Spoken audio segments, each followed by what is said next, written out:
mais certinho essas apresentações, né, gente? Tá tudo certinho o horário, tá tudo dando certo, os caras lá já aprenderam. Ainda não está do jeito que eu queria ir para aqui. Por que não vem?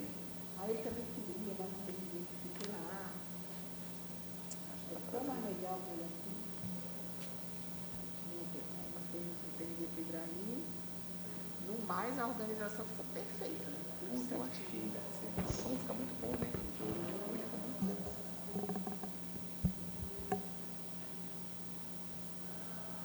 Eu acho que o que falta é alguém para ajudar na apresentação da pessoa lá. Montar a imagem.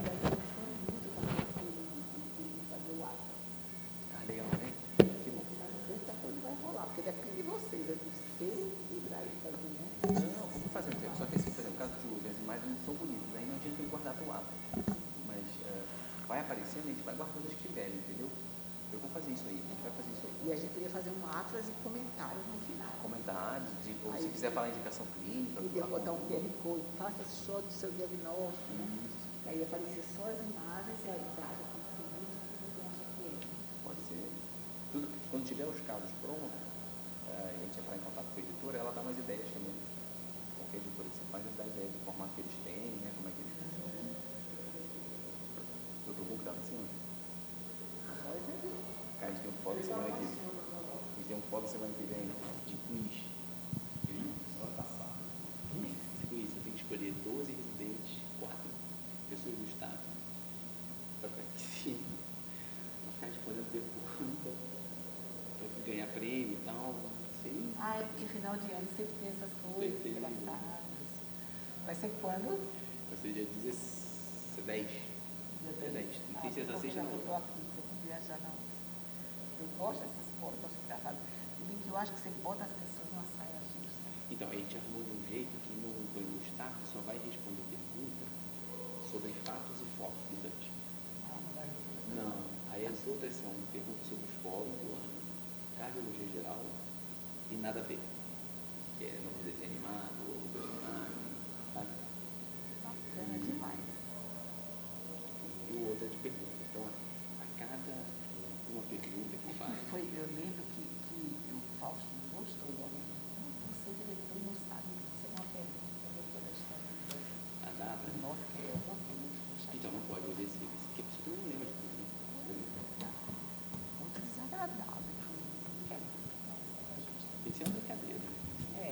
Assim, desagradável. Me senti que entrega um prêmio para alguém. Falei para vocês desde ontem. Teve 5 números. São 8 R1 e 4 R2. Tanta gente que faz um mês. São 4 R3, né? Eu lembro. Você assistiu, vai, outra vez? Acho que ano passado não teve, mas como eu Ah, ganhei não, no outro, em 2019. Falei, galera, eu peguei no outro. Já vi que o Fernando Scolari está aí, Michael está ali. Quem é Michael Douglas? Quem será? Ele, é Michael Magalhães. O Michael, você fez a carga aonde? Quem é que era o responsável? Estava com você. Você conhece Marcos Sampaio? Marcos Sampaio conhece. Sabe quem é da imagem? Marcos Sampaio acho que é consultante. É, ele mesmo. Não, ele fez aqui. Ele é um paraense desenrolado. Boa tarde a todos. Vamos então iniciar mais uma sessão do nosso grupo de Minhoca Imagem. Em primeiro lugar, quero agradecer a participação de todos os senhores. Estamos eu aqui com o doutor Maicon do meu lado, o doutor Tito, o doutor João e a doutora Gisele. E quero chamar o doutor Ibrahim para fazer a abertura da reunião de hoje. Por favor, doutor Ibrahim.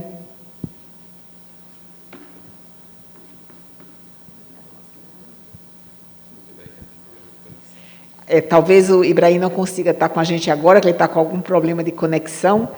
Então, vamos iniciar nossa apresentação. Em primeiro lugar, queria comentar que, geralmente, nas últimas terças-feiras do mês, a gente sempre apresenta um caso de amiloidose, mas, excepcionalmente, essa sessão não. Será mais um caso intrigante, como sempre. E eu gostaria de, mais uma vez, pedir a todos que participassem, na medida do possível, para tornar a sessão mais interativa e mais interessante. Doutor Ibrahim, já conseguiu entrar, doutor Ibrahim?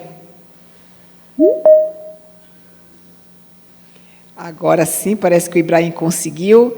Ibrahim, estamos à sua espera. Consegui, foi problema aqui, pessoal. Estamos esperando você dar as boas-vindas a todos, Ibrahim.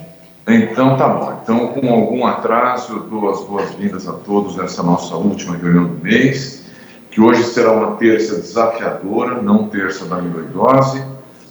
E hoje é um dia particularmente festivo.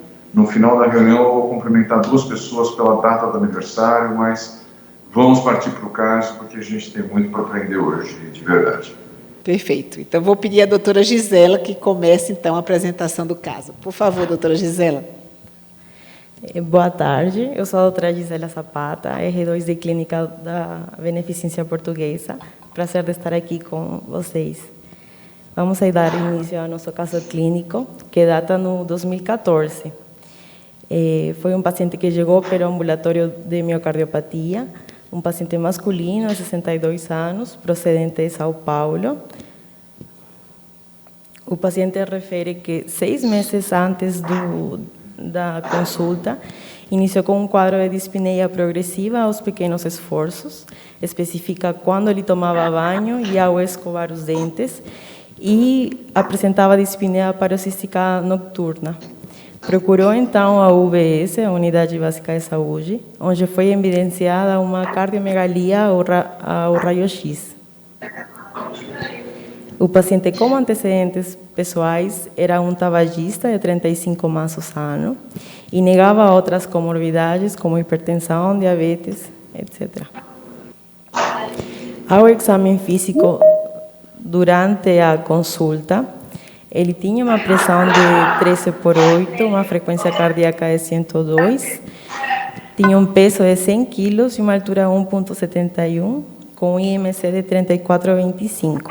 No exame cardiológico, mantinha ruídos cardíacos rítmicos, um sopro sistólico mitral de 4 cruzes sobre 6 e um sopro sistólico aórtico de 2 cruzes sobre 6. Tinha turgência jugular presente e refluxo hepatojugular. No laboratório que trouxe na consulta, mantinha uma função renal estável, com um potássio em 5, um colesterol total em 215 e um LDL em 148. Um instante só, doutora Gisele, sem o eletro, por favor. A gente, mantendo a tradição, a gente sempre procura tentar fazer o diagnóstico sem nenhum exame, né? A seco, só com a história clínica e exame físico. E eu vou começar solicitando aí a opinião do doutor Michael. Claro que a gente pode errar, porque só temos os dados de história e exame. Por favor, doutor, com esses dados, doutor Michael, o que você pensaria nesse paciente? O sintoma principal é dispneia aos esforços e progressiva nos últimos 6 meses. O contexto de um homem tabagista. Então, para a dispneia, podemos ter de origem pulmonar, né? É uma das principais causas possível. Outra possibilidade, quando ele fala de cardiomegalia, é que a gente está vendo um quadro de insuficiência cardíaca. Com isso, temos o comemorativo de sopro, tanto aórtico como mitral, e temos essa questão do IMC aumentado. Me vêm algumas ideias, desde a apneia obstrutiva do sono, para algum quadro hipertensivo que ainda não foi diagnosticado, que pode estar relacionado a alguma cardiomegalia, uma lesão de órgão-alvo. Um próprio IC dilatada seria uma possibilidade, IC-FEP poderia ser outra possibilidade, ou uma doença valvular primária em progressão. Se eu levar em consideração a epidemiologia, vamos mitral e aórtico, posso pensar em doença reumática. Então, ficaria no escopo inicial dessas possibilidades nesse momento. Nosso consultor do Canadá, doutor Fernando Scolari. Você sempre é consultado nesse momento. Bom dia, boa tarde. Tudo bom, pessoal? Bom dia. Não, eu concordo plenamente com o Dr. Michael. É um quadro clínico inicial que lembra muito uma síndrome de insuficiência cardíaca, que tem N etiologias possíveis, isquêmicas e não isquêmicas, para um paciente que tem fatores de risco, que tem 62 anos de idade. Chama a atenção que ele não tem alguns comemorativos por uma IC já mais avançada, como uma apresentação em hipotensão ou um sódio mais baixo, mas a gente tem que lembrar que ele é um tabagista, né, de longa data, e as pneumopatias têm que entrar também no diagnóstico diferencial desse paciente, que até poderia levar a um quadro de hipertensão pulmonar e uma dilatação de câmaras direitas também nesse quadro clínico. Perfeito. A história é um pouco curta, né, de 6 meses só, né, de tempo de evolução. Então, a gente já fica aqui pensando em algumas hipóteses de ser com pouco tempo de evolução.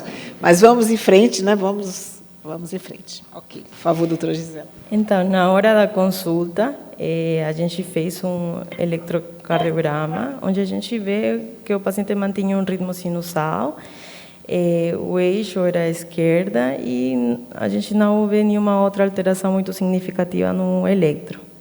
Ele tem um R que progride pouco, né, de V1 para V4, que é muito comum nas miocardiopatias, e uma alteraçãozinha de repolarização em parede lateral, né, discreta. Edilene, o eletro não está centralizado totalmente para mim, não. Não? Acho que talvez fosse interessante centralizar a imagem para todo mundo. Como fazemos, sabe, Michael? É que para a gente está parecendo normal aqui. Fernando, você consegue ver? Fernando, acho que só para você, Ibrahim. Então sou eu, então esquece. O problema é você. O eletro, eu acho que não ajudou em nada, né, Fernando? O eletro nem diz nada de relevante, também não deixa de dizer. É um eletro alterado, mas não aponta em nenhuma direção específica. Não acha, Maicon? Ele fortalece a possibilidade de ser uma cardiopatia. Por mais que não esteja largo, é um QRS não tão estreito como eu esperaria. As alterações de repolarização e o desvio de eixo, não divergência na cardiomegalia, fortalece para a antiologia cardíaca. Em frente, vamos. Esse foi o raio-x, né? Como a gente pode ver, na mesma consulta, a gente vê o índice cardiotorácico aumentado, né? Uma cardiomegalia, como foi referido na UBS, e por isso foi trazido aqui no Dante, e sinais de congestão pulmonar. Esse raio-x já aponta bem na direção de uma miocardiopatia dilatada, né? O que a gente está vendo aqui é aumento de todas as câmaras, né? Me chamou a atenção um pouquinho a aorta dele, alongada, né? Um pouquinho parecendo de hipertenso, mas como ele é idoso, tem 62 anos, já não dá muito para a gente falar muito de hipertensão aqui. Tito, o que é que você acha desse raio-x? Não, acho que o raio-x... Bom, primeiro, boa tarde a todos. O raio-x corrobora com os achados, né, do quadro clínico, então tem um aumento importante da área cardíaca. Acho que tem ali uma certa retificação pulmonar também, não consigo garantir. Não tem muita calcificação na aorta e essa congestão pulmonar. Né, lembrando que os seios costofrênicos estão livres também no paciente. Perfeito. A gente não esperaria um raio-x desse num paciente que tivesse tão pouco tempo de evolução. Nas miocardites, a gente não costuma ter um ventrículo tão dilatado, por exemplo, em tão pouco tempo, já que o ventrículo demora muito para crescer, para dilatar tanto, diferente dos átrios. Então, já parece ter um tempo maior de história do que aqui ele nos conta, de 6 meses de evolução. Algum comentário, Fernando? Acho que nada mais a acrescentar em relação ao raio de tórax, assim. A gente segue com a hipótese diagnóstica de uma insuficiência cardíaca e a gente quer ver o eco logo, né? Então, vamos lá. Obrigado. Ficou feliz agora, Fernando. Esse aqui é o ecocardiograma, então a gente vê a aorta em 36, o átrio esquerdo aumentado em 48, com um volume indexado de 86, o septo e parede posterior em 9, o ventrículo esquerdo 82, com um diâmetro diastólico indexado em 40,59, o índice de massa de 233,51 e uma fração de ejeção de 24%. Também se observa uma hipocontratilidade difusa, uma insuficiência mitral importante e uma insuficiência tricuspídea discreta moderada, com uma hipertensão pulmonar e um PCAP de 58. A palavra é sua, doutor Tito. Bom, o eco segue um padrão de dilatação, então a gente tem o refluxo de todas as válvulas, basicamente. Tem uma IEM importante, a gente tinha visto no quadro clínico que tinha uma ausculta de um sopro, muito provavelmente ela é secundária, a gente tem descrito que tem essa atração das cúspides pelo remodelamento ventricular. Isso é um ponto. Outro é uma HVE excêntrica, com um ventrículo bastante aumentado, de 82, muito difícil encontrar um diâmetro desse, acima de 70, que seja de uma causa isquêmica, então praticamente com esse diâmetro a gente procura outras causas. Uma massa aumentada e uma fração de ejeção bastante reduzida, de 24%. Chama atenção o tamanho do átrio esquerdo, lembrando que é um aumento do átrio a partir de 34 ml de metro quadrado, e ele já tem 86, então é um aumento bastante importante. Doutor Maicon e doutor Fernando, esse paciente não tinha clínica de dor, né? É só um paciente homem de 62 anos que tem esse ventrículo muito grande, com uma fração de ejeção muito reduzida. Vocês se investigariam doença coronária apesar da ausência de sintomas típicos e com essa disfunção global, nada regional? Eu acho que coronária é o ônus do cardiologista, né? Ele sempre tem que provar que coronária não está no meio da jogada. Não seria o primeiro passo nesse momento da investigação, uma vez que o padrão de dilatação sem lesão segmentar fala a favor muito mais de uma miocardiopatia propriamente dita. Ele tem um índice de massa aumentado com o septo e uma parede posterior de tamanho dentro do padrão que seria normal, mas vamos ver, é muito dilatado. Será que ele não era um hipertenso que dilatou? Seria uma grande hipótese diagnóstica para esse doente nessa fase. Tudo corrobora a síndrome de C que ele tem. Aquele momento inicial da doença valvar primária, a gente conseguiu descartar pelo padrão da válvula e que tudo é secundário. Para mim, de fato, é uma miocardite dilatada, etiologia a esclarecer. Não colocaria a isquemia como o primeiro passo, porque ele não teria dilatado tanto sem ter, de fato, alguma cinesia. Esse é minha primeira impressão. Fernando, eu vou fazer duas perguntas para você. Além de tentar chegar a DAC, se você insistiria no diagnóstico de DAC, e a segunda, se você tivesse que fazer uma estimativa prognóstica para esse paciente. Qual seria essa estimativa?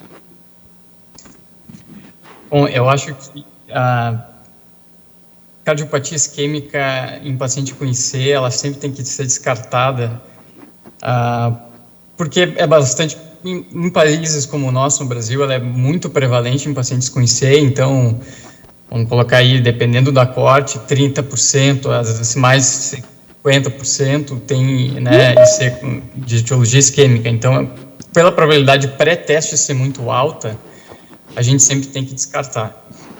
Isso posto, eu concordo com o Maicon, assim, um coração bem dilatado, tem um índice de massa elevado, não sugere síndrome cardiopatia isquêmica, né?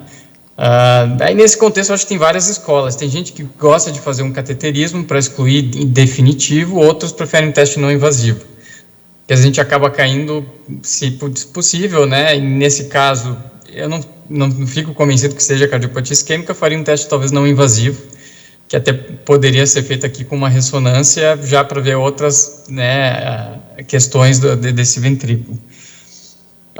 Em termos de prognóstico, assim, de primeira, ele não é um paciente hipotenso, ele não tem um sódio baixo, então não parece ser já um paciente em ser avançada nessa apresentação. Ele também tem, né, só 6 meses de sintomas, pelo que eu entendi, ele nunca teve nenhuma internação, essa seria a primeira, né? Então, a princípio, é um paciente com IC não tratada que, dependendo do que a gente possa fazer, ele pode ter um bom prognóstico, assim, a curto e médio prazo, né? Claro que a longo prazo vai depender de uma série de fatores, né?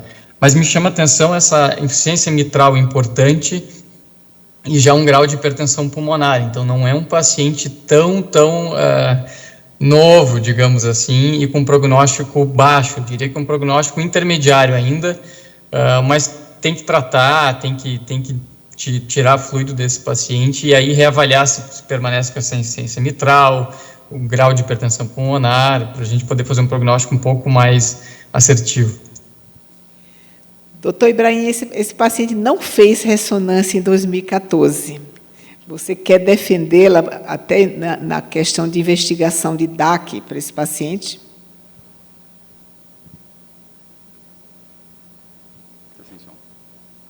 Está sem som, Ibrahim. Agora entrou. O meu Teams hoje está com alguns problemas aqui, mas eu quero entrar na discussão, sim, pelo seguinte: esse é um tema que cada vez mais desperta interesse, né, que é o papel de métodos anatômicos versus métodos funcionais no paciente com DAC. E cada vez mais a gente tem evidências apontando que uma tomografia também poderia ajudar, principalmente no sentido de que, nesse caso, você não está tão preocupado com o grau de obstrução, já que a própria disfunção poderia ser uma uma manifestação da isquemia, né? Então, tem gente que diz que sim, tem gente que diz que não, que teria que fazer ressonância na época. Eu acho que, considerando o conjunto todo da obra, se a gente tiver sinais suficientes indicando que aquele paciente tem um risco maior de ter aterosclerose, vale a pena fazer tomo. Mas se o risco dele for muito alto, tem até quem defenda fazer direto CAT, porque se o perfil de risco desse paciente for muito elevado, a relação custo-benefício, você já fazer CAT e revascularizar sem encontrar lesão, seria até interessante nesses casos. Eu acho que a ressonância entra nesse contexto competindo com outros exames. É uma situação um pouquinho mais delicada, porque são pacientes que têm disfunção ventricular, a gente tem que tomar cuidado com qualquer coisa que a gente faça, até quando faz piridamol, etc. Mas, quando tem indicação, a gente tem que fazer. E aí o risco também é o mesmo se você fizer qualquer outro exame. Mas é uma coisa que eu concordo muito com o Fernando e o Michael disseram, a gente às vezes esquece um pouco, e é curioso, né, porque a doença coronária é muito prevalente no Brasil, mas às vezes a gente pensa em hipertensão, pensa em outras coisas e esquece da possibilidade de doença coronária, que é tão comum, então vale a pena a gente sempre pensar nela mesmo. Algum comentário, Tito, sobre ecoestresse nesse momento? Eu acho que nesse paciente a gente não faria o ecoestresse, ele tem uma insuficiência mitral importante, uma insuficiência tricúspide moderada importante. Acho que isso limitaria um pouquinho a análise.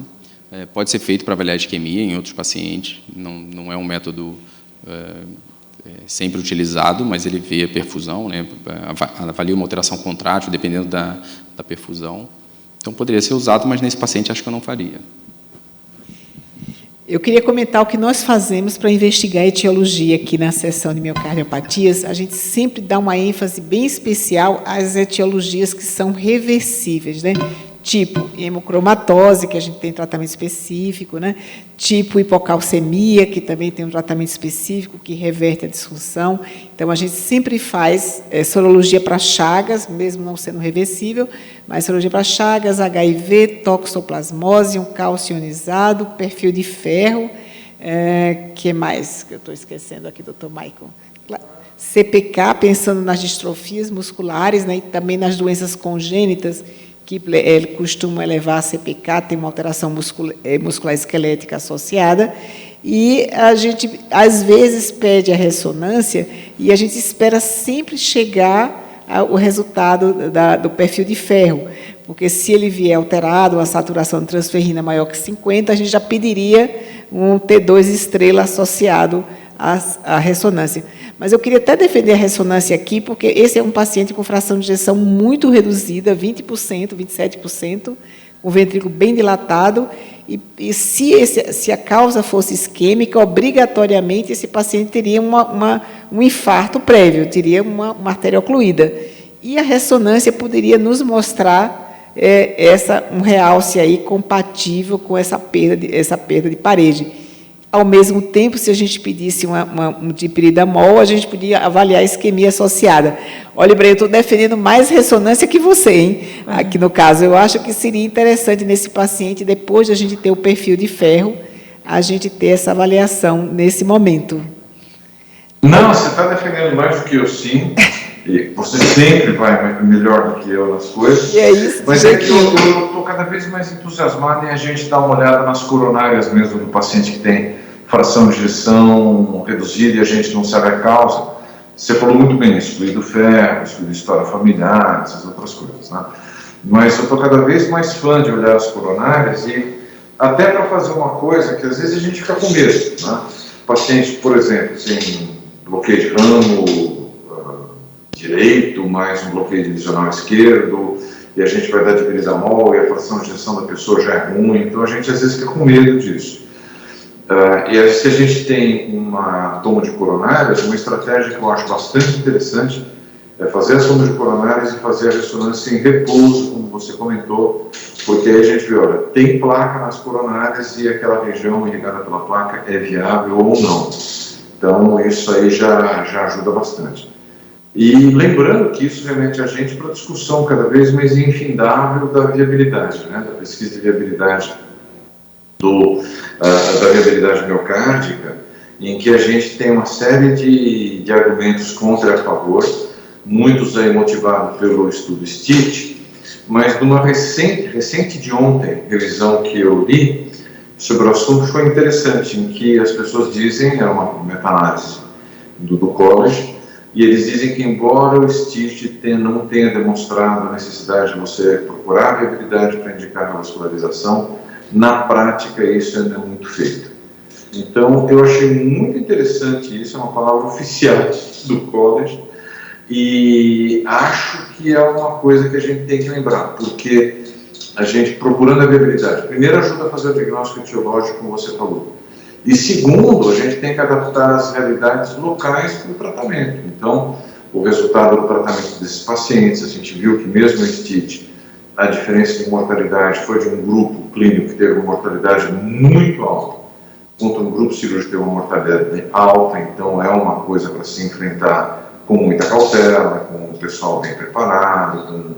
Então, nas realidades locais, eu acho que eu estou de acordo com as coisas que eles colocaram, vale a pena a gente procurar a viabilidade, ter uma ideia, um planejamento mais personalizado da revascularização. Mas por isso que eu ando fã dessa mistura e por Sua opção é angiotomo. Melhor do que eu. Tá bom, sua opção é angiotomo. Como foi investigado o DAC no nosso paciente, doutora Gisela? Então, nosso paciente foi decidido fazer uma cintilografia de perfusão miocárdica. No mesmo ano, no 2014, onde recebeu uma ausência de sinais de isquemia de miocárdio, uma hipocinesia difusa das paredes do B e uma fração de ejeção pós-dipiridamol de 24%. Também nesse paciente se realizou um Holter, onde não se evidenciou nenhuma alteração importante. Foi também investigado, como a doutora falou, sorologia para Chagas negativa, hepatites B e C negativos, perfil de ferro também estava normal, cálcio normal, perfil de tiroides também estava dentro do normal. Doutora Priscila está aqui conosco. Ibrahim, você consegue ver? Ou alguém que não faça... consigo ver, ou vocês aí conseguem ver melhor do que eu, não sei se ela está ou não. Não parece, mas parece eu também que não. gostaria que ela tivesse fazer uma pergunta para ela. Nem alguém que faça medicina nuclear, né? Não está aqui conosco? Acho que não. Por aqui também não. Ok. Me chamou a atenção, eu sempre gosto de valorizar a cintilografia, além da isquemia, se ela poderia nos mostrar alguma alteração importante. Nessas imagens que eu vi, me chamou a atenção a dilatação, né, que a gente já sabia que ele tinha, mas também parece um pouquinho mais espessa, essa parede um pouquinho mais grossa. Vocês não acham? Parece ter um pouquinho de hipertrofia, apesar do ecocardiograma ter falado de 9 de espessura, né, de septo e parede lateral. Mas um ventrículo bem dilatado, né, bem aberto mesmo, cavidade grande, sem isquemia. Não tem nenhuma região com a hipofixa que sugerisse um infarto também. Então, eu acho que praticamente a etiologia coronária aqui está fora de questão, né? Nem tem isquemia. E se fosse um triarterial? Sem infarto prévio? Boa pergunta. Pois é, a tendência seria, Marco está lembrando aqui... um critério que permitisse que a gente excluísse isso desse exame. Michael está lembrando, bem lembrado, aliás, que normalmente o isquêmico grave ele tem C com fração preservada, né? Ele não costuma ter um ventrículo tão grande, né? E essa imagem aqui é de é de paciente com infarto prévio, não isquêmico, né? E sem evento, né, doutor Ibrahim? Ele poderia até ter isquemia, mas sem nenhum evento efetivo ali, né? Eu acho que eu afastaria definitivamente DAC aqui. Doutor Luciano pode falar? A gente... Pode, por favor, Luciano. Desculpa, doutora, a gente acompanhou alguns casos de paciente triarterial de uma tese do doutor Carlos, e a gente viu alguns casos, bons casos, que tinham uma fração de ejeção deprimida e sem infarto prévio, sabe? Pacientes triarteriais que tinham viabilidade em tudo, e quando foram revascularizados, a fração de ejeção voltou. Miocárdio hibernante, né? A gente tem as exceções, né, claro, e a gente teve alguns casos dessa forma também. Mas, Luciano, chegavam a ter uma fração tão reduzida assim? Eu vi alguns casos, mas assim, uma fração de 40, 42, mas chegar a 27% e dilatar tanto a cavidade? Casos, sim, na tese do Carlos Tumé. Vimos sim, doutora. E com ventrículo dilatado também. Sim, o doutor Ibrahim concorda comigo que a gente reviu todos os casos juntos e tinha alguns casos dessa forma, assim, que o paciente era triarterial, sem infarto, e quando revascularizava ele ganhava, a fração de ejeção voltava. A gente pode até levantar alguns casos e mostrar depois. Ok. Boa observação, doutor Luciano. Veja que a gente vai aprendendo sempre. Vamos então continuar, doutora Gisela. Então, até o momento, foi planteado o diagnóstico de miocardiopatia dilatada sem etiologia a definir. O paciente tinha dislipidemia e uma obesidade grado 1. A terapêutica, no momento, até o 2015, foi AES, 100 mg por dia, espironolactona 25 mg dia, furosemida 120 mg dia, enalapril iniciaram com 10 mg 2 vezes por dia e simvastatina 20 mg dia. Posso passar? Sim. As próximas imagens são as imagens que a gente fez o acompanhamento do paciente. Aqui a gente pode observar que a imagem cardíaca estava em redução em comparação com a imagem do 2014. Ainda a gente vê um pouco de congestão pulmonar, mas o importante aqui que a gente queria ressaltar era a imagem que estava mais diminuída, né, mais reduzida. Mas ainda continua bem aumentado, né? Sim. Mas agora, em 2021, mudou tudo, né? E agora aqui, então, no 2021, a gente vê praticamente uma imagem normal, né, um índice cardiotorácico relativamente normal, em comparação com o inicial. Eu vou passar o slide para que vocês consigam ver a imagem comparativa, né? Inicialmente como chegou esse paciente no 2014 e como no 2021 ele evoluiu. Na última consulta foi solicitado um eletrocardiograma, onde também a gente não viu nenhuma alteração comparativa em relação ao eletro 2014. O paciente mantinha um ritmo sinusal, com o eixo à esquerda, e a gente não veia outra alteração. O eletro não mudou, né? O eletro Não está mudou. igual. Uhum. A área cardíaca mudou sobremaneira, né? Bem significativamente, mas o eletro não. Aqui a gente colocou a evolução do paciente nas consultas, no acompanhamento no miocárdio, um pouco para a gente ver que a terapêutica também não mudou, né? No 2014, ainda a gente introduziu carvedilol, a gente foi otimizando a terapêutica para insuficiência cardíaca, e o paciente nem chegou a doses optimizadas, né? Foi trocado enalapril por losartana porque o paciente apresentou uma tosse, foi introduzido ciprofibrato porque o perfil lipídico foi piorando no tempo, e o paciente foi diagnosticado de diabetes mellitus tipo 2, com introdução de metformina e glicazida. A gente foi otimizando também a doses de diuréticos, e no final, nesse ano, a terapêutica para ele foi essa daqui, né? Ele está usando espironolactona 37,5, furosemida 1 comprimido por dia, losartana 2 comprimidos por dia, simvastatina 40 mg, carvedilol 12,5 2 vezes por dia, ciprofibrato, metformina, glicazida e insulina.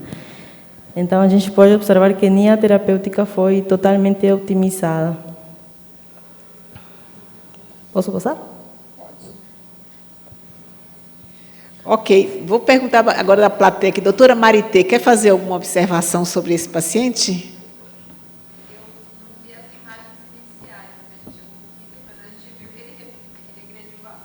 O raio-x melhorou bastante, impressionantemente, houve uma melhora bem significativa do raio-x. Doutora Ana? Não? Vamos ouvir as imagens agora atuais, né, de 2021, com o doutor Tito, semana passada. A gente não tinha um eco prévio, só tinha o descrito, era um VE de 82 de diâmetro. Então, vamos lá. Então, mais uma vez, paraesternal, eixo longo, Aqui em cima à esquerda, o ventrículo esquerdo, o ventrículo direito, a aorta e átrio esquerdo, e aqui com o Doppler. Então, a gente já não vê nessa janela, nessa projeção, um refluxo mitral importante, como tinha sido descrito previamente. A medida do ventrículo esquerdo aqui deu de 52 de diâmetro diastólico, bem menor do que o prévio, uma espessura de 12 do septo e de 11 de parede posterior. Seguindo, a gente tem uma insuficiência tricúspide discreta, a PSAP foi estimada em 32 milímetros de mercúrio, quer dizer, uma ausência da hipertensão, função do ventrículo direito preservada, um FAC de 38, fração de ejeção do VE estimada em 58%, sem nenhuma alteração contrátil significativa e uma IM discreta. Aqui 2, 3 e 4 câmaras, eu diria que ele não tem nada muito específico. No tridimensional, a fração de ejeção de 58%, que eu comentei previamente. O volume do átrio esquerdo, que antes era de 86 ml por metro quadrado, foi estimado agora em 47, então seria um aumento moderado do átrio esquerdo, também reduziu o seu tamanho. E na análise do strain, a única coisa curiosa, um strain longitudinal global reduzido de 14,7.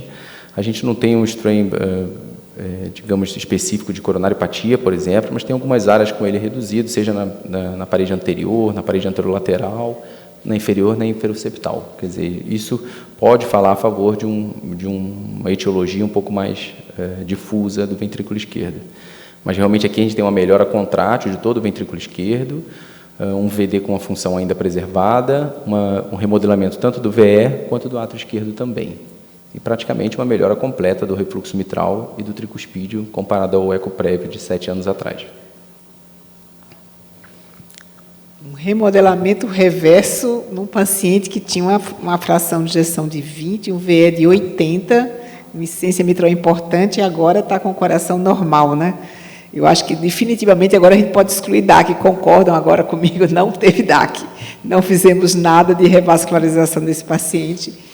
E ele ficou com o coração normal, apesar do uso de doses altas de diurético, de um coração gigante que ele tinha inicialmente, né?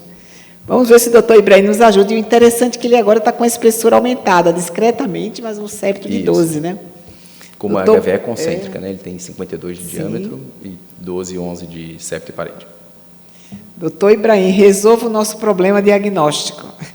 Eu não resolvo nada, eu só crio o problema. Mas ainda bem que o Luciano está aí, se ele pode resolver. Agora, eu queria, antes de mostrar as nossas imagens, perguntar para o Tito, assim, qual a impressão que ele ficou da etiologia desse caso, depois que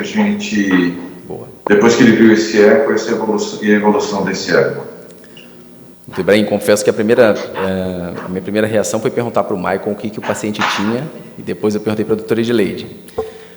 Olhando bem o exame, eu não parecia um dos casos que a gente tem aqui comumente, né? Eu não sabia da história prévia. E ele relata uma melhora absurda da capacidade dele, ele disse que o coração dele era grande, tinha uma disfunção, ele sabe toda a história dele. Eu pensaria primeiro em miocardite, eu nunca vi evoluir com uma melhor disfunção ventricular, mas eu pensaria primeiro em miocardite, principalmente por causa desse strain meio pontual em algumas paredes, né? Talvez seja um acometimento um pouco pior nesses segmentos. E a segunda opção, que não me parece que ele seja um paciente, mas a cardiomiopatia alcoólica também é uma das poucas que a gente tem uma melhora muito grande do quadro. Então não parecia um quadro tão agudo, mas a cardiopatia alcoólica eu pensaria também. Eu não vejo outra opção, eu não pensei em nada além disso. Foi investigada. Eu acho que hemocromatose sem tratamento. Esse caso deixa é que o raio-x de tórax, embora seja uma ferramenta consagrada e tão usada por todo mundo, ele é uma representação, né? E acho que a maior parte de nós, quando viu aquele primeiro raio-x, pensaria que era um caso de prognóstico muito reservado e no qual se havia pouco a fazer, havia pouco a se fazer. E, na verdade, existia muito a fazer por esse paciente, como a evolução demonstrou. Então, só por isso, eu acho que o caso já valeu a pena. Mas agora eu vou soltar um pouco mais de confusão aqui, e não vou dar minha impressão diagnóstica, até pelo spoiler, né, por ser do caso, mas vou descrever o que eu estou achando. O pessoal da ressonância que estiver acompanhando, quiser fazer alguma intervenção, fique à vontade. Ibrahim, de que data essa ressonância? Oi? De que data é a ressonância? A ressonância é de 29 de outubro de 2021. É agora. Isso, do ano que eu me formei, 2021. E a gente vê aqui a área cardíaca bem parecida com aquela que a gente viu no raio-x, né? Uma área cardíaca de dimensões preservadas. Não estou vendo derrame pericárdico, não estou vendo derrame pleural. Observo aqui a aorta talvez um pouquinho espessada, mas nada de muito emocionante. O ventrículo direito sem grandes alterações, o ventrículo esquerdo da mesma forma. A gente até observa o tronco da coronária esquerda aqui, olha, a oclusão de tronco de DA realmente não é, porque a gente está vendo o fluxo aqui, assim como está vendo o fluxo na porção proximal da direita. Então a gente sabe que pelo menos a oclusão de 3 vasos não tem mesmo, corroborando aí tudo que se viu. Essas são imagens que são feitas no eixo sagital verdadeiro, portanto com algum grau de deformação do coração, mas me parece, se eu estivesse vendo esse caso pela primeira vez agora, eu diria que a espessura parece talvez ser uma coisa que chama atenção. Vamos ver então nas cíneis com eixos mais corrigidos, nós vamos notar contratividade do ponto de vista quantitativo preservado, com alguma alteração da sincronia contrátil. Vejam que o ventrículo direito tem uma contração síncrona, né, em que todas as paredes convergem, e já no ventrículo esquerdo a gente observa que as porções mais proximais contraem um pouco mais tarde, um pouco atrasadas em relação à porção mais distal. Não existe alteração significativa de mitral tricúspide, em termos de regurgitação importante, ambas se abrem bem, mas a gente nota isso e também dá para perceber, pelo menos do ponto de vista visual, que a espessura da porção média do septo, nesse plano aqui, parece um pouquinho maior que o resto. Vamos ver aqui para ver se nós estamos falando bobagem, ou se eu estou falando bobagem, e a gente viu aqui uma espessura de 17 milímetros. Puxa, mas pode ser que tenha algum erro de corte, vamos ver em outro plano para ver se é verdade. Não foram feitas imagens de T2 para avaliar ferro. A doutora Edileide já comentou isso, e eu acho que é uma coisa extremamente importante, porque a gente associa muito o aumento de ferritina, principalmente com doenças do tipo talassemia, mas a causa mais frequente hoje em dia é a obesidade, né? E a segunda causa é etilismo. Então, é muito importante, assim, talvez valesse a pena a gente ter pensado. Mas essas são imagens de triplo IR, que são um pouco mais sensíveis para a água, e a gente vê, opa, será que esse brilho aqui é verdadeiro ou não? Aí o pessoal ficou com dúvida e repetiu a imagem, e o brilho sumiu. Então, quer dizer, provavelmente aquele algum artefato de imagem não parece ter edema naquela parede. Eu vou agora, normalmente eu deixaria essas imagens correndo solta, mas como eu acho que é importante a gente se fixar naquele ponto da espessura, eu vou chegar até o final de diástole, vou ampliar e vou medir aqui a espessura daquelas paredes ventriculares para que todo mundo possa fazer os seus raciocínios. Agora o eixo está corrigido, esse eixo está bom, mas já chama atenção, né, Edileide, que não era uma impressão inicial de alguém querendo enxergar demais, porque a gente que faz diagnóstico, isso é importante também que a gente mencione, a gente fica frustrado quando a gente não consegue entregar no diagnóstico, né? E às vezes essa frustração faz com que a gente acabe levando o raciocínio do caso para um lado, para o outro, nem sempre a gente acaba correspondendo àquilo que um raciocínio puro e simples da coisa, mas muitas vezes a gente acaba levando, sim, induzindo o raciocínio, induzindo até o nosso próprio raciocínio na vontade de encontrar alguma coisa, já que ninguém lida muito bem com as frustrações, né? Nem quem faz imagem, principalmente quem faz imagem, que se frustra menos porque fica afastado da realidade do resto do mundo. Então, a gente acaba, às vezes, tendo menos contato com a realidade. Mas o que a gente vê aqui, a primeira coisa que chama atenção é que dá para ver a musculatura do ventrículo direito. Nós estamos vendo aqui uma espessura de 3,5 milímetros. No septo interventricular, a porção inferior, nós estamos vendo aqui uma espessura de 12 milímetros, já aumentada. Na porção alta, nós estamos chegando à pior espessura que alguém pode ter. Nós estamos chegando a 15 milímetros, vai? Ruim por quê? Porque isso aqui é compatível com qualquer coisa, né? O pessoal aí vai discutir depois, mas isso aqui é compatível com qualquer coisa. Hipertensão mal controlada pode dar isso, um atleta que treine demais, que não parece ser o caso, pode ter isso, algumas formas de cardiomiopatia hipertrófica menos típicas podem dar isso.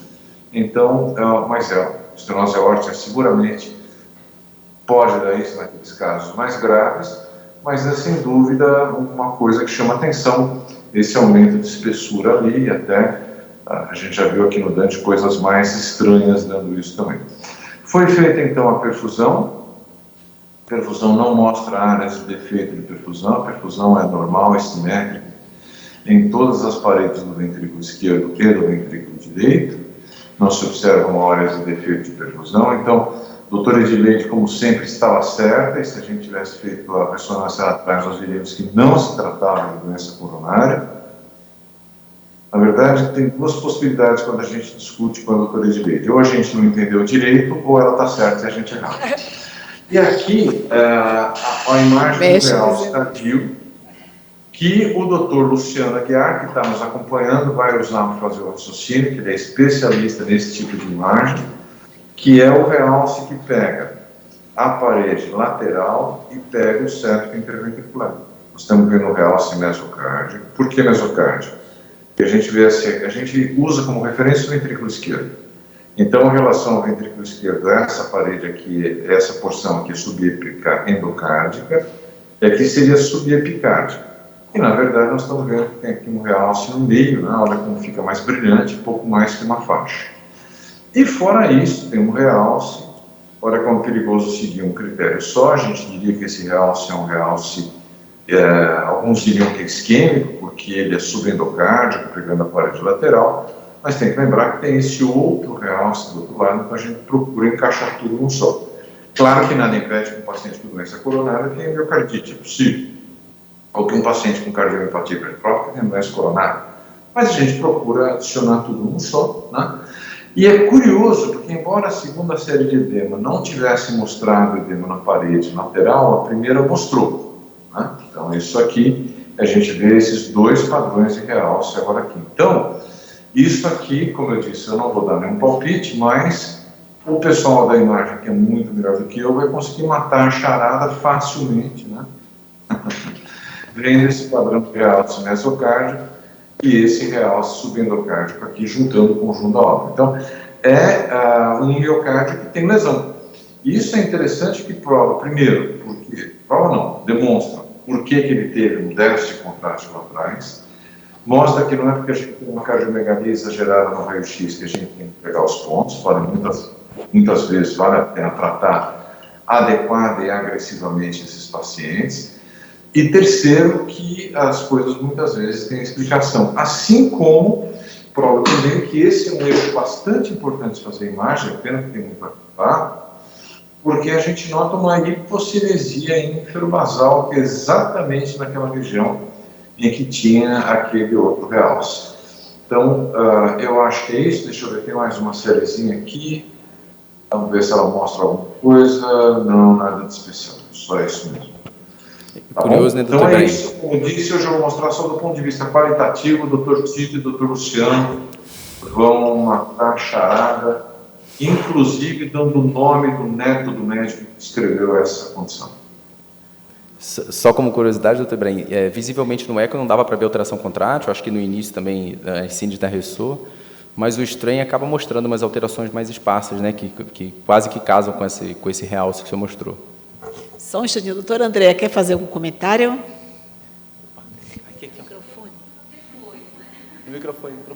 Microfone, André, microfone.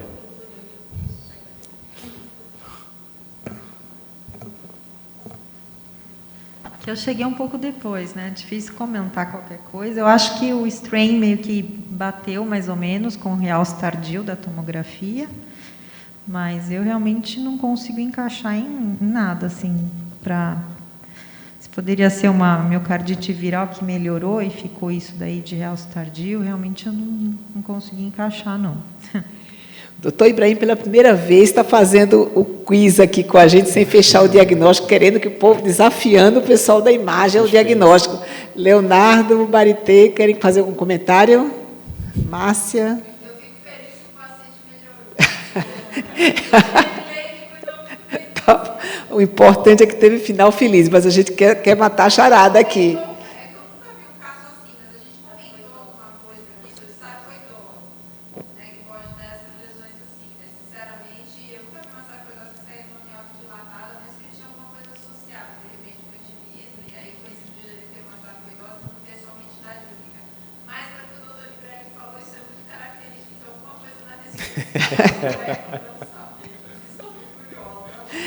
Doutor Luciano, sua vez. Não vou nem perguntar para o Fernando Scolari aqui, por enquanto. É uma miocardiopatia que tem resolução do melhora da fração de ejeção, né, ao longo do tempo, e tem esse realce aí muito...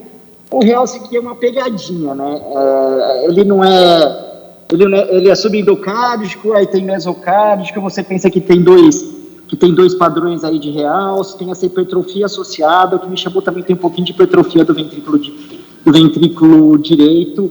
Eu não vi o pulmão dele, tá?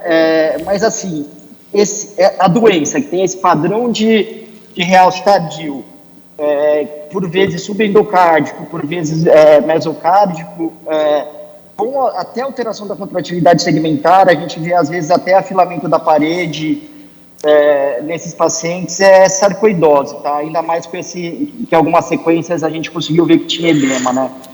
Eu pensaria que pode ser sarcoidose tem que entrar no nosso diagnóstico diferencial aí, tá? Fernando Scolari, sua vez.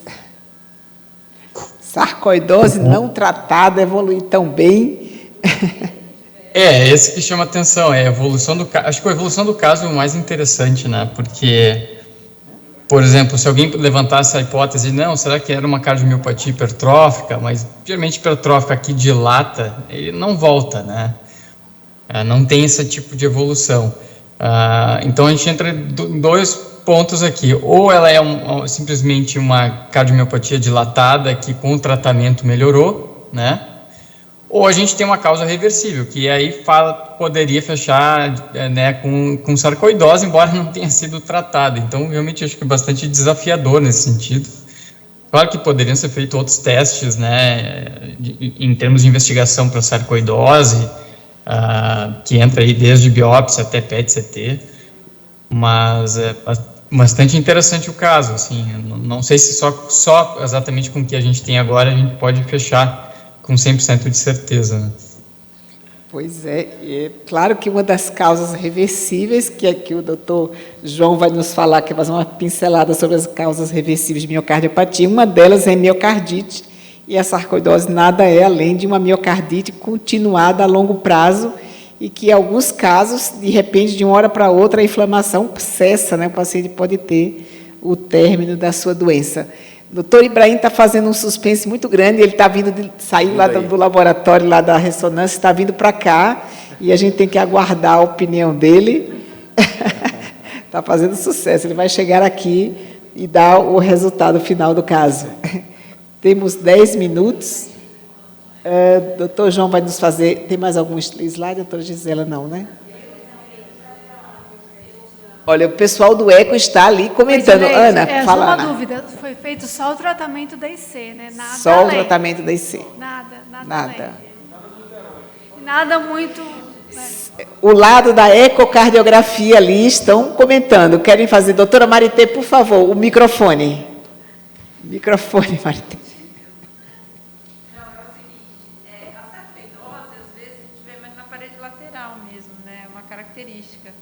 Então, por isso que até eu estava comentando com eles que eu achei que podia ser sarcoidose. Mas, como eu falei, nunca vi um caso de sarcoidose que tinha uma miocardiopatia dilatada e evoluiu dessa forma, né? Uma forma até, digamos assim, benigna, né? Não, eu estava falando que... Eu também nunca vi, viu?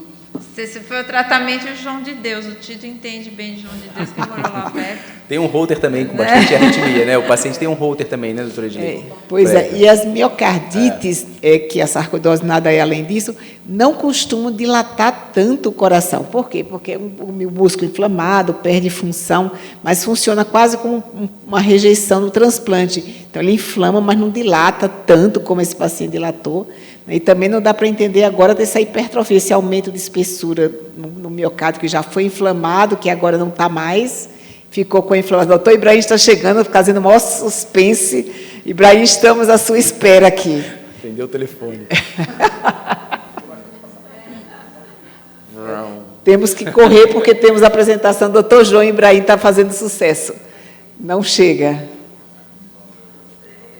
Doutor Ibrahim, temos ainda a apresentação do doutor João. Corra. Estamos esperando o seu pronunciamento final aqui, o suspense que você fez. Continua a discussão. O que o pessoal... Eu perdi do caminho de lá para cá? Não, a gente está esperando a sua palavra final para o doutor João fazer a revisão das miocardiopatias que revertem. Então, das miocardiopatias que revertem, nesse caso, o que é a dica que a gente tem? Em primeiro lugar, que ainda tem um pouquinho de edema. Então, tem alguma coisa ainda e voltando. A ideia do Luciano, pelo que eu ouvi quando eu estava saindo da sala, que era de sarcoidose, eu acho que uma das coisas que a gente tem que pensar é processo inflamatório mesmo. Então, poderia ser, e esse padrão de realce, mesmo sem a gente ter uma imagem pulmonar, é uma coisa que a gente não exclui. Outras coisas que dariam nisso, existem algumas cardiopatias genéticas que também, você sabe isso muito melhor que eu, acabam evoluindo com o processo inflamatório e acabam voltando. Então, por enquanto, eu ficaria por aqui. Perfeito. Doutor João, então, acho que vamos ter, na ausência de um melhor diagnóstico, de uma sarcoidose autorresolutiva, né, que o paciente não entende muito bem o aumento de espessura atual, né, que não deveríamos ter.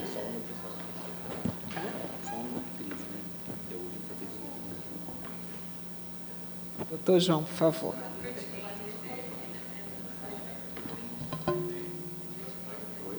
Oi? Bom dia, me chamo João, sou R2 da Cardiologia do Hospital Sírio-Libanês. Agradeço a oportunidade de estar aqui hoje. Bom, a mim ficou responsável aí a fazer uma revisão em relação ao que seria a insuficiência cardíaca com fração de ejeção recuperada, né? O texto que eu vou apresentar aqui, acho que saiu, foi baseado numa revisão feita por especialistas publicado no JACC, se não me engano, em agosto do ano passado. Bom, os slides. Acho que foi agora. Bom, passando rapidamente da parte da introdução, o que a gente sabe, o pouco que a gente sabe é que a insuficiência cardíaca com fração de ejeção recuperada, ela é uma apresentação um pouco diferente da fração reduzida e da fração preservada, né? Ela tem essa, apesar de ser um espectro da fração reduzida, ela tem uma apresentação um pouco diferente e, por isso, ela tem melhores desfechos clínicos. Porém, apesar da melhora da fração de ejeção, esses pacientes tendem a ter recidivas, né? Em torno de 40% aí podem ter recidiva ao longo de 10 anos. E uma coisa importante também em relação às recidivas, que a maioria desses pacientes que têm a fração de ejeção recuperada são pacientes jovens, economicamente ativos, né? E que melhoram os sintomas e, às vezes, eles nos questionam em relação à suspensão ou não de medicamentos. Às vezes, não, por exemplo, no Brasil a gente tem o SUS, que tem parte dos medicamentos à disposição da população, mas em outros países isso aí pode onerar em termos financeiros aí. Então a gente teria que ter uma abordagem, saber como falar com os pacientes, né? E só para falar que o texto já na introdução ele já chama atenção, é uma coisa que me marcou bastante. Apesar da melhora da fração de ejeção, esse paciente melhorar de sintomatologia, o que a gente tem que ficar na cabeça é que esse paciente tem um coração estruturalmente doente, apesar da fração de ejeção recuperada. Isso me chamou bastante atenção e atualmente tem despertado a atenção de vários pesquisadores e da classe médica, porque não existem guidelines até a presente data falando como manejar esse tipo de doente, né? O que fazer, qual medicamento tirar, se vamos ou não otimizar o tratamento no paciente que recuperou a fração de ejeção, são perguntas ainda que não têm muitas respostas. E rapidamente falar da definição, o texto ele define a fração de ejeção recuperada como um paciente que em algum momento que teve uma injúria miocárdica, ele teve aquela fração abaixo de 40, que com tratamento clínico otimizado, seja ele farmacológico ou com dispositivo, ele teve a melhora da fração de ejeção, maior ou igual a 10%, né? E em um segundo momento, né, pós-tratamento, ele tem que ter um valor pós-tratamento da fração de ejeção maior que 40. E aqui embaixo eu só botei aqui a fórmula matemática que a gente acaba usando para calcular a fração de ejeção, só para correlacionar a melhora do diâmetro e a melhora da fração de ejeção do paciente no caso, né? Rapidamente pincelando aqui, o volume sistólico ele vai ser a diferença do volume da diástole contra o volume da sístole, né? Dando volume sistólico, e para a gente pegar esse volume sistólico, a gente consegue achar a fração de ejeção, que seria o volume sistólico dividido pelo volume diastólico do ventrículo esquerdo, multiplicado por 100, para a gente achar em porcentagem. E aqui a gente já consegue ver que o diâmetro, quanto maior o diâmetro, menor a fração de ejeção, e quanto maior a fração de ejeção, menor o diâmetro. Então, o que se espera de um coração remodelado, além da melhora da fração de ejeção, é a redução do seu diâmetro. Em relação às etiologias, que acabam estando muito relacionadas com os pacientes que fazem esse remodelamento reverso, a gente tem, o texto pontua 3 apresentações aqui, de classificações, na verdade, né? As anormalidades metabólicas, os insultos tóxicos e os processos inflamatórios. Em relação às metabólicas, acaba que entra ataque cardíaco crônica, mais no contexto de um hipertiroidismo do que outra apresentação. O quadro de hipotiroidismo também e o hipoparatiroidismo, que apesar de raro, a gente acaba vendo na prática por conta de uma hipocalcemia. Em relação às partes inflamatórias e tóxicas, a gente tem a miocardite periparto, bem incidente, assim, visto assim, na população, as miocardites linfocíticas agudas, o contexto de disfunção miocárdica por conta da resposta inflamatória na sepse, abstinência alcoólica e os quimioterápicos, muito comum nas pacientes que estão tratando câncer de mama, né? O texto recomenda das antraciclinas, a gente tem que ter uma ressalva, porque antraciclina geralmente é raro reverter, mas ele comenta. Os inibidores da tirosina quinase e os anticorpos monoclonais, que são mais comuns de remodelar após suspensão do tratamento. E essa figura é bem interessante no texto, que ele mostra o que acontece, o que é esperado de acontecer quando a gente dá o tratamento farmacológico ou dispositivos nesse doente, né? Aqui na figura, a primeira figura da esquerda aqui é um coração teoricamente normal que sofre uma injúria miocárdica, ativação neurohormonal por baixo débito, e esse paciente acaba fazendo um processo de remodelamento. Devido à ativação neurohormonal, a gente vê que o coração dilatando perde fração de ejeção, aqui teoricamente menor que 40, e aí a gente diagnostica, começa a tratar, esse paciente pode seguir 3 caminhos, com um tratamento médico otimizado. Ou ele não vai ter melhora da fração de ejeção, essa fração de ejeção vai continuar menor que 40, ou ele vai ter o processo de remodelamento reverso, sendo ele parcial, é aquele que recupera em torno de 40 a 50, ou ele pode recuperar totalmente, né, fração de ejeção maior que 50. Essa figura aqui é só para bater na tecla. Com ativação neurohormonal, a gente tem algumas alterações estruturais no coração, e aqui bem elucidados os efeitos dos miócitos, os efeitos miocárdicos e da dilatação.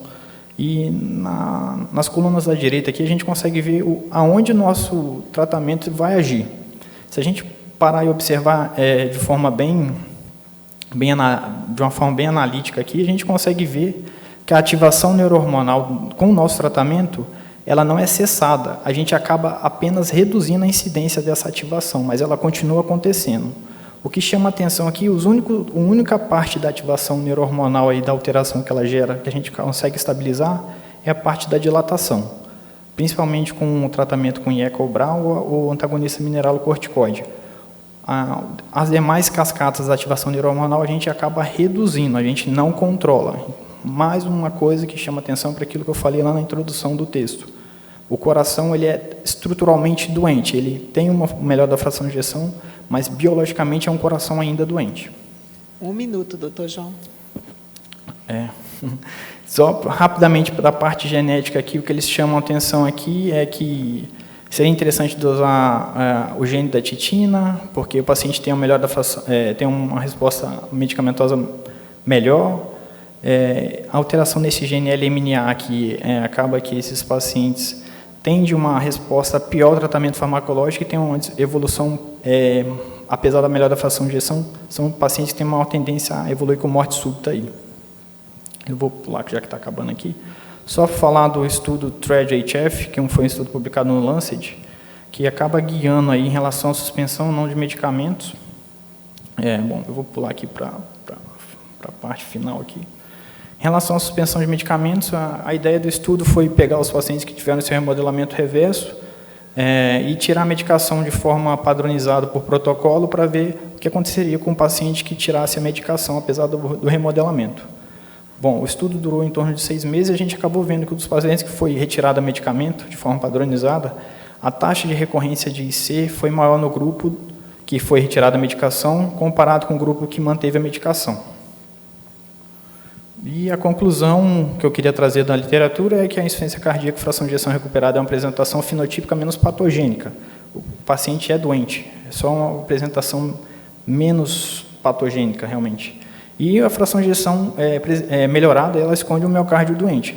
Recidivas vão ocorrer e tendem a ocorrer, e, teoricamente, com a apresentação que a gente tem atualmente na literatura, a manutenção dos medicamentos ajudaria, talvez, a prevenir ou até postergar tais descompensações.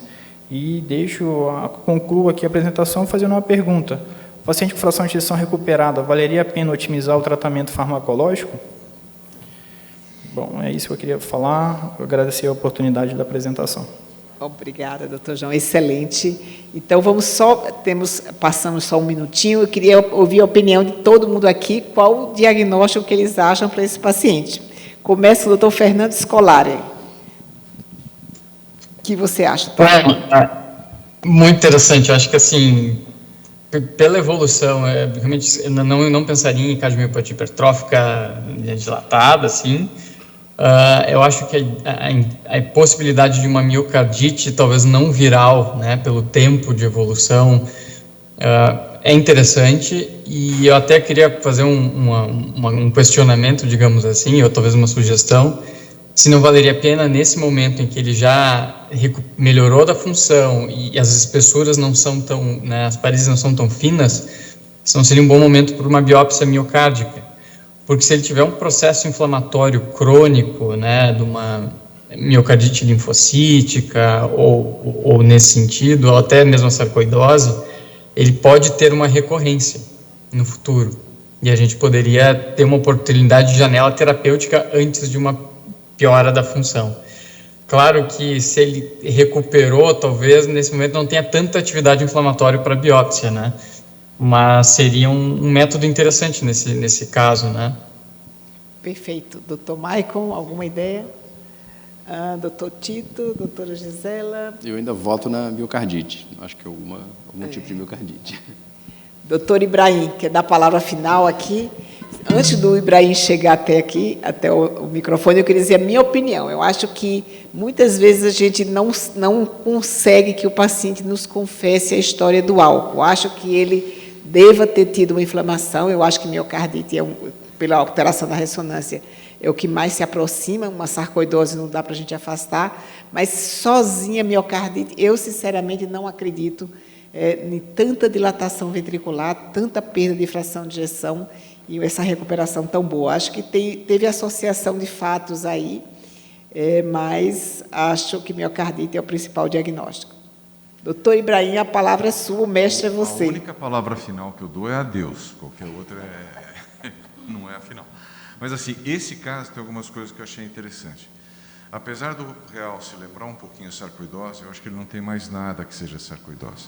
Por isso que eu vi o diagnóstico genérico de cardiomiopatia inflamatória. Acho que pode ser um mecanismo, pode não ser necessariamente a causa. O Scolari falou principalmente de miocardite não viral, ou seja, uma coisa meio por aí, um processo inflamatório que tenha sido desencadeado por algo. Geralmente o aspecto na ressonância alcoólica é um pouco diferente. Não dá para excluir outra droga exógena, que aí, por vezes, a lesão pode ser meio parecida mesmo. Mas acho que o que a gente chega aqui é um diagnóstico de processo. É o processo pelo qual o coração foi e é prejudicado, porque a gente não pode esquecer que ele tinha um pouco de edema agora, em outubro de 2021. Então, é um processo que aconteceu lá atrás, o tratamento farmacológico fez com que ele participe para essa situação de fração de ejeção melhorada, né? E eu vi até que agora vai sair uma nova classificação, né? Vai ter melhorada e recuperada, né? Vai ser um pouco diferente. Esse é um caso de melhorada e que ele ainda tem um déficit estrutural. Então, ele tem alguma cardiopatia estrutural que ficou, em parte, como déficit daquilo que ele teve aquele ataque primeiro. A gente não tem ressonância da época para saber se melhorou ou não, mas ele tem alguma coisa ainda ativa comprometendo o coração dele, tanto é que ele tem um processo inflamatório. É isso. Perfeito. E, às vezes, esses casos difíceis são de associação de agressões ao coração, né? Ter mais de um fator associado. Doutora Ana, quer algum comentário? Ela também acha que o álcool teve algum papel. Eu acho que sozinho ele também não é capaz de fazer tudo isso, essa alteração no realce tardio, mas ele é associado.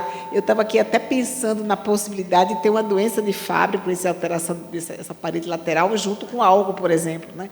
Então, ter associação de fatores. Lembra que Fabry também dá um realce lateral, né, Ibrahim? Muitas dúvidas nesse caso, né? Mas eu acho que o estudo mas o genético realce legal. costuma ser mais meso e epicárdico, menos endocárdico que a gente viu aqui.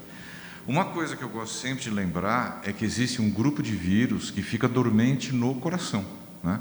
E que muitas vezes a gente procura história de miocardite, assim, o cara teve gripe, vocês sabem disso melhor do que eu, mas como tem mais gente ouvindo, vou repetir. Muitas vezes a gente procura assim, miocardite, o cara teve gripe 15 dias atrás e agora teve o quadro cardíaco, mas isso é minoria, né?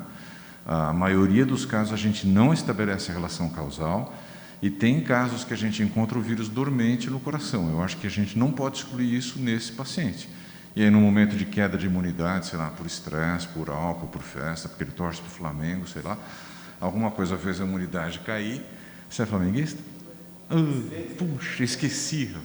Mas assim, num momento de um negócio desse, a imunidade pode cair, pode reativar e pode ser até ligado a alguns mecanismos próprios autoimunes. Então, aquele fato dele ter aquele realce com aquele edema no coração me faz pensar também nessa possibilidade. Agora falta explicar HVE, né? HVE está bem esquisita aí nessa história, porque ele não está com um edema tão importante assim para justificar essa hipertrofia. Pois é. Doutor Fernando Scolari, algum comentário final? Vamos pensar na sua hipótese de uma biópsia. O paciente está muito bem agora, comemorando. Eu acho que a gente podia, até se conseguisse um PET scan para ele, talvez fosse bom, né? Mas uma biópsia agora eu não faria pelos riscos, para né? sarcoidose, né? Agora, como o próprio doutor Ibrahim falou, assim, a pesquisa, existem vírus dormentes, né? E o problema é fazer o diagnóstico, porque tem que ter a peça histológica e tem que ser feito um PCR no tecido, né? No Brasil é um pouco difícil. A gente já enviou algumas vezes para um laboratório na Alemanha com o Dr. Schultheiss, que é um dos principais aí, que advogam pela pesquisa de vírus. O custo é proibitivo aqui. E só é caro, mas assim, logisticamente até não é tão difícil de fazer, mas é uma das possibilidades. Né? Perfeito. Então, doutor Ibrahim, quero que você termine a reunião, por favor. Ok, ele se recusa, então vamos agradecer a presença de todos, né? Realmente a participação foi bem melhor do dia de hoje, a gente fica bem feliz, agradece a presença de todos, agradecemos também a Gisele e a João, acho que a todos que estão aqui conosco, e uma boa tarde a todos.